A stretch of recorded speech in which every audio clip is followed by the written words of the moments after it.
복된 주님의 날 하나님을 예배하게 하셔서 감사하고 하나님의 권속들이 믿음으로 구별한 예물을 주께 드립니다. 감사함으로 이 땅에 하나님의 나라가 임하기를 소망함으로 드리오니 하나님의 귀한 예물을 연락하시고 그 예물이 주님 나라에 합당하게 쓰여지도록 하나님의 복 내려주시며 드리는 손길 가정생활 위에 주의 복이 있고 하나님이 함께 하시는 은혜가 있기 바랍니다. 오늘을 시작하여 또 한 주간 우리에게 주어진 삶을 살아갈 때 우리가 보고 듣고 말하는 것이 믿음 안에 있고 늘 감사함으로 우리의 삶에서 향기를 바라고 하나님의 영광을 나타내게 되기를 바랍니다. 약한 자, 병든 자, 상한 자들이 말씀 속에 찬양 속에 하나님의 은혜 받고 고침받고 병원에 입원해 있는 환자들에게 하나님의 치료의 은혜가 있기를 간절히 원하옵나이다. 결혼식하는 가정에도 주의 은혜가 있고 복이 있기 바라며 하나님 앞에 또 좋은 화분도 봉헌해 주시고 점심도 제공하는 손길들 위에 하나님의 갚으심의 은혜가 있기를 간절히 원하고 예수님 이름으로 기도하옵나이다. 아멘. 우리가 신앙생활할 때 신앙생활을 의무감으로 하게 되면 힘들지요. 짐이 되고 멍해가 됩니다. 근데 감사함으로 하게 되면 즐거워요. 그래서 기독교 신앙생활은 감사함으로 하는 거예요. 은혜를 알고 은혜에 감사함으로 하는 거죠. 오늘 본문의 말씀은 다윗이라고 하는 사람이 하나님의 기쁨이 되었다. 그런 말씀이 나오죠. 사도행전 13장 33절에 말씀하기를 이새의 아들 다윗을 만나니 내 마음에 합한 사람이라. 하나님의 마음에 합한 사람 누가? 다윗. 다윗은 하나님의 마음에 합한 사람이라. 우리가 하나님 앞에 섰을 때 아무개는 내 마음에 합한 사람이었어. 이런 이야기를 들을 수 있다면 얼마나 좋을까? 그런 생각을 해보게 됩니다. 근데 다윗이 하나님의 마음에 합한 사람이라고 하는 말은 다윗에게는 약점도 없고 허물도 없고 완전한 사람이다. 그런 뜻은 절대로 아닙니다. 여러분, 아담 안에 범죄하고 타락한 인간 가운데 완전한 사람은 아무도 없습니다. 허물 없는 사람 아무도 없습니다. 그런데 왜 다윗이 하나님의 마음에 합한 사람일까요? 왜 하나님의 마음에 맞는 사람일까요? 그것은 바로 다윗이 하나님의 기쁨이 되었다. 그런 뜻입니다. 여러분, 우리 하나님의 기쁨 되는 삶이 되기를 축복합니다. 하나님의 기쁨 되는 다윗이니까 오늘 10절을 보니까 만군의 하나님 여호와께서 함께 계시니 다윗이 점점 어떻게 하다? 강성하여 가니라. 하나님이 그에게 함께 해주셨다. 그렇게 말씀해요.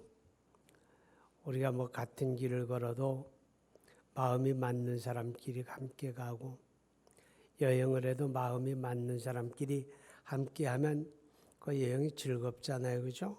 근데 불편한 사람과 같이 여행을 한다거나 불편한 사람과 같이 함께 어떤 일을 하게 되면 참 시작에서도 마음의 부담이 되게 되잖아요. 하나님의 마음에 맞는 다윗이기 때문에 하나님이 그에게 함께 하셨다. 그렇게 말씀을 합니다. 자, 여러분, 하나님이 다윗에게 함께 해주신 이유는 하나님이 다윗을 통해서 하나님의 뜻을 이루기를 원하셨던 거지요. 하나님의 그 뜻을 이 땅에서 이루실 때 하나님이 혼자 이루어 가시는 게 아니라 나를 통해서 여러분을 통해서 하나님의 그 뜻을 이 땅 위에 이루어 가시는데 그 뜻을 이루어 가실 때 하나님이 그 마음에 합한 사람들을 통해서 그 뜻을 이루신다. 그런 의미가 되어집니다. 하나님이 다윗을 통해서 이 땅에 이루셨던 하나님의 뜻은 하나님의 아들 예수 그리스도가 이 땅에 오는 일이고 그를 통하여 하나님이 구원을 허락하시는 일입니다. 그래서 예수님에 대해서 마태복음은 이야기할 때 다윗의 자손 예수 그리스도의 세계다. 그렇게 이야기하는 거죠. 그래서 하나님이 다윗을 통하여 이루신 뜻은 바로 하나님의 아들 그리스도가 오시고 우리 죄를 대속해 주시는 그 일을 가리키는 겁니다. 우리가 하나님의 마음에 기쁨 되어지게 되면 하나님은 여러분을 통해서 하나님의 선하고 복된 뜻을 날마다 다 이루어 가시는 줄로 믿습니다. 그리고 하나님이 함께해 주셨을 때 다윗은 아주 많은 시련도 감당해낼 수가 있었습니다. 우리가 성경에서 시험을 많이 당한 사람, 고난을 많이 당한 사람 그러게 되면 욥을 이야기하죠. 그죠? 욥을 이야기하는데 욥만큼이나 고난을 당했던 사람이 다윗입니다. 어떻게 보게 되면 욥은 짧은 시간 동안에 고난을 당했다면 다윗이라고 하는 사람은 10수년간 고난을 당하게 됩니다. 하나님이 사무엘을 통해서 다윗에게 차기 이스라엘의 왕이라는 기름을 부은 다음에 그때부터 사울 왕의 정적이 되죠. 사울이 미움을 사게 됩니다. 사울이 다윗을 죽여야 한다고 생각합니다. 그래서 쫓겨다니죠. 사람들이 살지 않는 황무지, 동굴 속에 숨어 지내기도 하고 때로는 이방 나라에 가서 빌부터 지내면서 이 눈치 저 눈치 보며 지냅니다. 그렇게 쫓겨다니는 세월이 1년, 2년이 아니라 10수년을 그렇게 지냅니다. 고난의 세월, 그 속에 왜 좌절하지 않겠습니까? 낙심할 때도 있겠고 이게 뭐야 그런 생각할 때도 있었을 텐데 그 엄청난 고난의 세월을 참고 견딜 수 있었던 이유가 뭘까? 그것이 하나님이 함께해 주신 겁니다. 고난 속에서도 함께해 주시니까 고난도 감당할 수가 있는 거예요. 고난 속에서도 하나님이 함께해 주시니까 참아낼 수가 있는 거죠. 여러분, 우리가 살아가는 삶의 현장은 늘 순탄한 것만은 아니잖아요. 원하지 않지만 질병에 걸리기도 하고 낙심하기도 하고 실패하기도 하고 밤잠을 설칠 만큼 근심하기도 하지요. 왜 내 삶은 이럴까? 그렇게 생각할 때도 없지 않습니다. 그러나 기억하십시오. 아무리 시련이 있고 고난이 커도 하나님이 함께해 주시면 감당할 수 있습니다. 헤쳐나갈 수가 있습니다. 오늘 하나님의 다윗에게 함께해 주심으로 많은 고난을 감당해냈다. 그렇게 우리에게 이야기합니다. 하나님이 함께해 주시니까 오늘 성경 10절에 만군의 하나님 여호와께서 함께 계시니 다윗이 점점 강성하여가 아니라 다윗이 점점 강성해 갔다 그러죠. 그를 죽이겠다는 사람이 있고 그를 죽이지 않고는 잠을 잘 수 없다는 사람도 있는데 그런데 다윗은 그럴수록 망하고 찌그러들고 없어지는 게 아니라 점점 강성해 가는 겁니다. 마침내 통일 이스라엘의 왕이 되고 그리고 그 왕국이 거대한 왕국을 이루게 됩니다. 다윗의 치세 동안에 유다 나라는 가장 큰 나라를 이루죠. 지금이야 팔레스타인이라고 하는 조그마한 공간이지만 다윗의 나라는 그 공간에 제한받지 않았습니다. 남쪽 끝에는 이집트를 경계로 해서 지금의 요르단, 레바논 그리고 시리아 지역에 이르기까지 그 넓은 지역을 다윗이 다 통치하는 다윗의 왕국이 되었습니다. 점점 강성해 갑니다. 점점 강성해 갑니다. 여러분, 이런 고난이 그에게 이런 강성함이 그에게 좋은 여건, 좋은 환경, 좋은 형편 속에서만 되어진 건 아닙니다. 늘 전쟁의 아픔이 있고 시련이 있고 고난 속에서도 강성하게 되었다 그런 뜻이거든요. 하나님이 함께해 주시면 어려운 여건 속에서도 헤쳐나가게 됩니다. 할렐루야. 우리 대한민국의 오늘의 현실을 보면 참 하나님이 함께해 주신 은혜밖에는 길이 없다, 희망이 없다 그런 생각을 하게 됩니다. 왜냐하면 우리가 지정학적으로 한반도를 둘러싸고 열강이 각축을 벌이는 그런 형태잖아요. 세계가 두 번 뒤집어진다고 해도 저 러시아나 중국은 우리의 우방이 안 되죠. 북한 편이죠, 항상. 가까이 있는 일본이 같은 민주국가라고 해도 우리의 우방이라고 우리가 마음을 열고 믿기가 참 어렵잖아요. 과거는 또 미국이 우리의 우방이었고 우리에게 참 고마운 나라였죠. 근데 지금은 조금 상황이 다른 것 같아요. 미국 갖다 놨으니까 돈 더 많이 내놔라.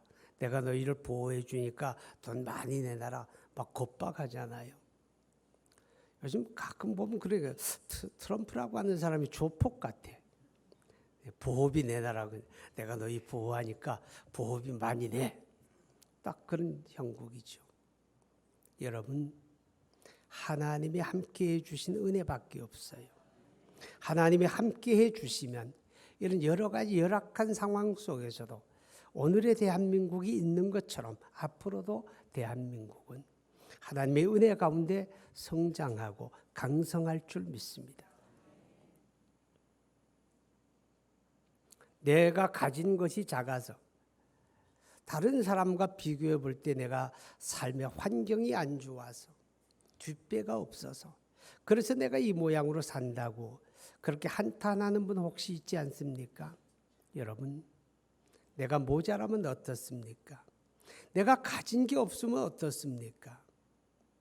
내가 강함이 없을지라도 강하신 하나님이 함께해 주시면 될 수 있습니다. 헤쳐나갈 수가 있고 감당할 수가 있고 강성할 수가 있다는 것을 기억할 수 있기 바랍니다. 바울이 그런 고백을 했죠. 나의 자랑은 나의 약함밖에 없다고. 왜냐하면 내가 약할 그때가 곧 강함이라. 왜냐하면 강하신 하나님이 함께해 주시기 때문이라고 고백하는 바울처럼 오늘 여러분의 삶에도 하나님이 함께해 주시면 얼마든지 우리가 강성할 수 있음을 깨달을 수 있기를 바랍니다. 여러분, 이스라엘 백성들이 이집트에 들어갈 때 한 70명 됐잖아요. 야곱의 때 이스라엘로 이민 갑니다. 그리고 이민 가서 요셉이 살아있는 동안에 이스라엘은 대접받는 부족이었죠. 요셉이 죽고 나서 이스라엘이 강성해지니까 이집트의 권력이 돌변하지요. 그래서 그들을 노예 집단으로 삼고 날마다 고달픈 노역에 동원하게 되고 핍박을 가하게 되고 사내 아이가 나면 죽으라고 말하고 그런 핍박과 어려운 여건 속에서도 이스라엘은 계속 번성하고 강성해 갑니다. 막을 수가 없었습니다. 이것이 하나님이 함께해 주시는 은혜고 역사인 줄로 믿습니다.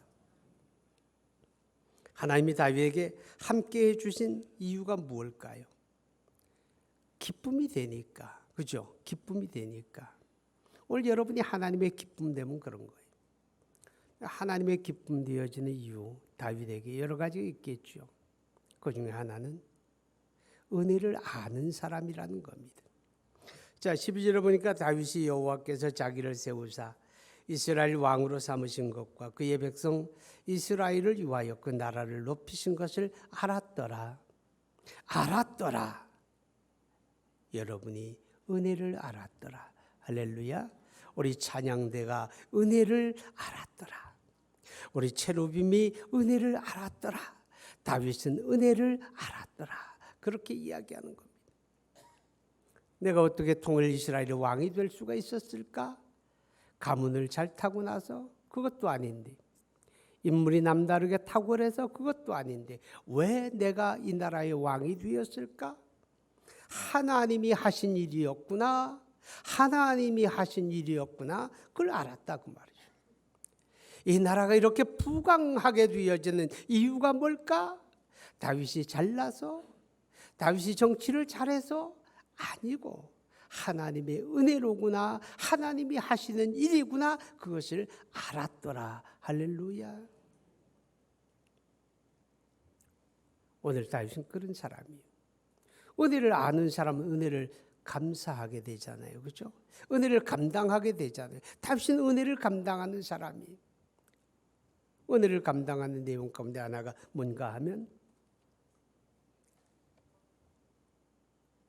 하나님의 성전을, 하나님의 성막을 다윗성으로 옮겨오는 일이잖아요. 근데 하나님의 성막은 저 멀리 바알레유다라고 하는 데 있었거든요. 근데 왕이 되어가 제일 먼저 한 일이 하나님의 성막을 다윗성으로 옮겨오는 일이었습니다. 그 일이 그렇게 간단하고 순탄하지가 않았습니다. 도중에 어려움도 있었고 재난도 있었고, 그러나 마침내 다윗성으로 옮겨왔잖아요. 왜 그랬을까요? 할 일도 많은데 왜 그게 우선순위 1번이었을까요? 그건 다름이 아니라 감사해서, 하나님의 은혜를 아는 사람은 감사하는 거예요. 그렇죠? 하나님의 은혜를 아니까 감사한 거예요. 우리가 다윗의 시편을 들여다보게 되면 다윗의 시편이 항상 찬송과 감사로 마무리가 됩니다. 시작에서는 어려움을 이야기하고 슬픔을 이야기하고 고통을 노래합니다. 왜? 그가 고난의 세월을 살고 있으니까 자신이 겪는 그 고난의 현실을 노래해요. 그러나 말미암아 반드시 찬송과 감사로 결론이 나잖아요. 은혜를 알면 감사하는 거예요. 아멘. 은혜를 알면 감사해요. 여러분, 예수님께서 마지막 예루살렘에 올라가시고 그리고 십자가의 고난을 당하시게 됐는데, 그때 마지막 예루살렘에 입성하기 전에 베다니 마을에 머뭅니다. 근데 마태복음 26장에 보게 되면 베다니 마을 누구의 집에 머물렀는가 하면 문둥이였던 시몬의 집에 머물렀다, 그렇게 이야기하죠. 거기도 많은 사람들이 있는데, 그죠? 근데 왜 이 문둥이였던 시몬의 집에 머무를까? 환경이 좋아서? 아니잖아요, 그죠? 감사의 사람이었죠. 내가 문둥병 걸려서 사람 취급받지 못하고 저 멀리 황무지에 격리되어서 그냥 그렇게 살다 그렇게 끝나고 말 그런 인생인데, 어느 날 주님 만나서 주님으로 말미암아 깨끗함을 받고 고침을 받고, 그리고 자기 집에 돌아와 가정이 회복되어지고 삶이 회복되어지고, 그랬을 때 그 시몬은 그 주님의 은혜가 늘 고맙고 감사하고 어떻게든지 그 주님을 자기 집에 모시고 싶고, 그렇기 때문에 예수님께서 예루살렘 가는 그 베다니 마을은 예루살렘에서 한 10월이 떨어진 거기에 있잖아요. 갈 때마다 그 집에 머물고, 갈 때마다 나사로의 집에 머물고, 감사하는 집에, 감사하는 마음에 주님이 함께하기를 원하는 줄 믿습니다. 은혜를 아는 사람은 은혜를 감사하게 된다고 하는 겁니다. 하나님의 성막을 예루살렘에 옮겨오는 이유는 은혜를 알고 나니까 그 하나님을 더 친근히 하고 싶은 거죠. 저 바알레유다에 있으면 1년에 몇 번 가서 소제 드리고 번제 드리고 하겠지만, 다윗성에 하나님의 성막이 설치되어지게 되면 아침 저녁으로 소제와 번제를 드리고 하나님을 예배할 수가 있는 겁니다. 하나님을 더 가까이 하고 싶은 거고, 하나님을 더 친근히 하고 싶은 거고, 더 자주 예배하고 싶은 거고, 그래서 다윗성으로 하나님의 언약궤를 옮겨오는 겁니다. 여러분, 이게 은혜를 감당하는 사람의 모습입니다. 시편 73편에 말씀하지요. 여호와를 친근히 함이 내게 복이라. 그렇게 믿습니까? 하나님을 친근히 함이 복입니다. 우리가 세상을 친근히 함이 복이 아닙니다. 오직 살아계신 하나님을, 그 하나님을 친근히 함이 나에게 복인데, 그 하나님을 친근히 하는 게 바로 여러분의 예배 생활입니다. 할렐루야. 그렇기 때문에 은혜를 알고 은혜를 깨닫는 사람은 더 하나님을 예배하고 싶은 마음을 갖게 되고, 그 예배를 통하여 하나님을 더 친근히 하고 싶어진다는 거지요. 하나님의 언약궤를 다윗성으로 옮겨온 이유 중에 또 한 가지가 있다면, 그것은 그 하나님을 의지하는 믿음입니다. 내가 이 나라의 왕이 된 것과 이 나라가 이렇게 강성해지는 이유가 오직 하나님의 은혜고 하나님이 하신 일이었다고 깨달아지게 되니까, 이 나라를 잘 지켜내고 이 나라를 계속하여 부강한 나라를 만들어갈 수 있는 방법이 어디 있을까? 그것은 바로 하나님의 은혜밖에 없다는 걸 알지요. 그러니까 그 하나님을 절대적으로 의지하게 됩니다.